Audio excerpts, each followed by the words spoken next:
themselves. Selfishness. When they fight, it is not in the way of Allah. It is for self, revenge, and hatred, not according to justice.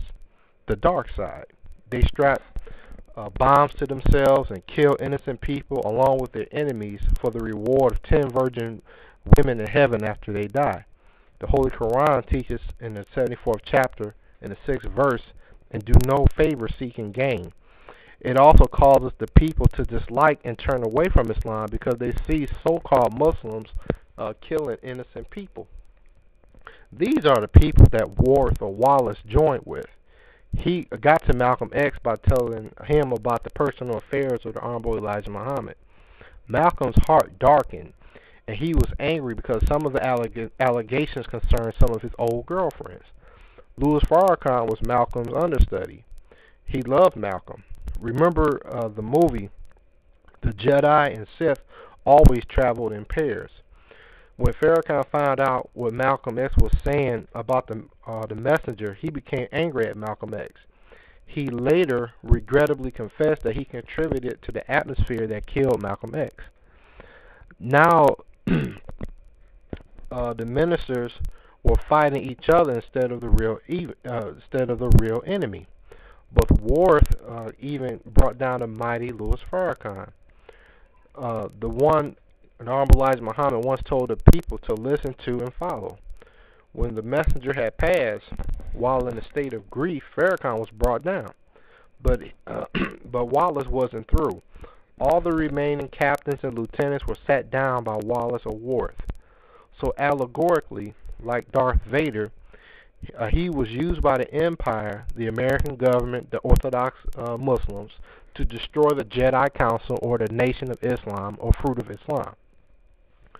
To bring the fall of the nation into perspective, we have to look no further than Louis Farrakhan, or should I say Abdul Halim Farrakhan. I must say this before I continue.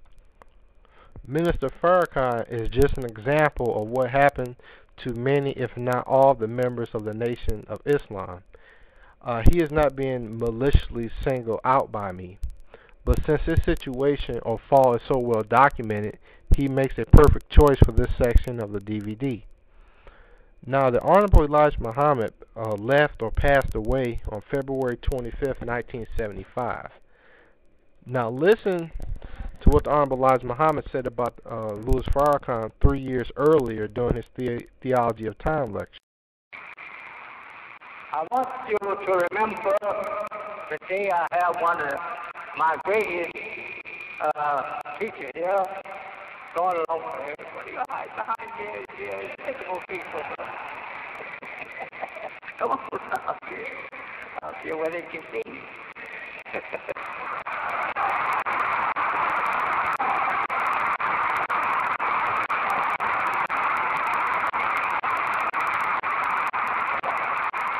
We have with us today our great national preacher. The preacher who don't mind going into Harlem, New York, one of the most great towns in our nation, our city. It is our brother in Detroit and Chicago, our New York. But I want you to remember, every week he's on the air, help me to reach those people that I can't get out of my house and go reach like he. I want you to take good attention to his preaching. His preaching is a bearing of witness to me and what God has given to me. I want you to take good attention to his preaching. His preaching is a bearing of witness to me and what God has given to me. This is one of the strongest national preachers that I have in the bounds of North America. Everywhere you hear him, listen to him. Everywhere you see him, look at him. Everywhere he advises you to go, go. Everywhere he advises you to stay from. So we are thankful to Allah for this great helper of mine, Minister Farrakhan.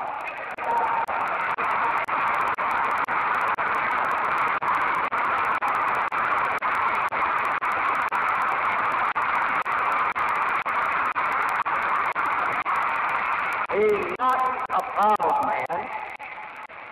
He is a very humble man.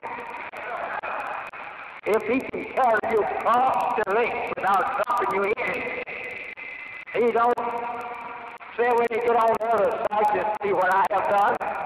He tells you to see what Allah has done. He don't take it upon himself. He's a mighty fine preacher. We heard him every week. And I say, continue to hear our Minister Farrakhan. Minister Farrakhan's relationship to the Honorable Elijah Muhammad, I think, was pretty special. It is obvious here that the Honorable Elijah Muhammad thought a lot of him, but I digress.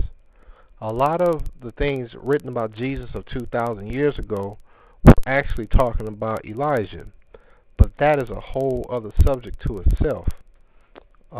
Briefly, we'll continue on that line. You read in Matthew chapter 11, starting at verse 12, and from the days of John the Baptist until now the kingdom of heaven suffers violence, and the violent take it by force. For all the prophets and the law prophesied until John. And if you will receive it, this is Elias which was for to come. You can compare Elijah Muhammad to Jesus. You can compare Elijah Muhammad to Jesus and Minister Farrakhan to Peter. But let's get to the point. It is a widely held view that Jesus' strongest disciple was Peter. As the Honorable Elijah Muhammad said about Louis Farrakhan, this is one of the strongest national preachers that I have in the bounds of North America. Yet we read the following in the 26th chapter of Matthew, starting at the 33rd verse. Peter answered and said unto him, Though all men shall be offended because of thee, yet will I never be offended. Jesus said unto him, Verily I say unto thee, that this night before the cock crow, thou shalt deny me thrice. Peter said unto him, Though I should die with thee, yet I will not deny thee. Likewise also said all the disciples. Now the Honorable Elijah Muhammad passed or left us on February 25th, 1975. By the next day, or should I say the night, on February 26, 1975, Minister Louis Farrakhan and the rest of the disciples or ministers bowed and pledged allegiance to Wallace Muhammad. Wallace Muhammad was a man that denied that the Honorable Elijah Muhammad was the messenger of Allah. Farrakhan and the rest of the disciples denied also. Hence the verse that this night before the cock crow thou shalt deny me thrice. He not only denied the Honorable Elijah Muhammad, he denied that Master Farad Muhammad was God, and he denied that white people were devils. In a magazine article in the Africa magazine in October 1975, just 8 months after the Honorable Elijah Muhammad's departure, Farrakhan said in an interview the following. Question. Since the death of the Honorable Elijah Muhammad, there have been several important changes in the Nation of Islam. Whites are no longer singled out as the enemies of black people. Women have been given more responsibilities, and the nation has announced a worldwide mission. Why have you made those changes? Farrakhan. They are not sudden. We are not today what we were yesterday, nor shall we be tomorrow what we are today. This is the success of the Nation of Islam. Nobody has been able to write about us without his writings becoming stale within a few years. We are an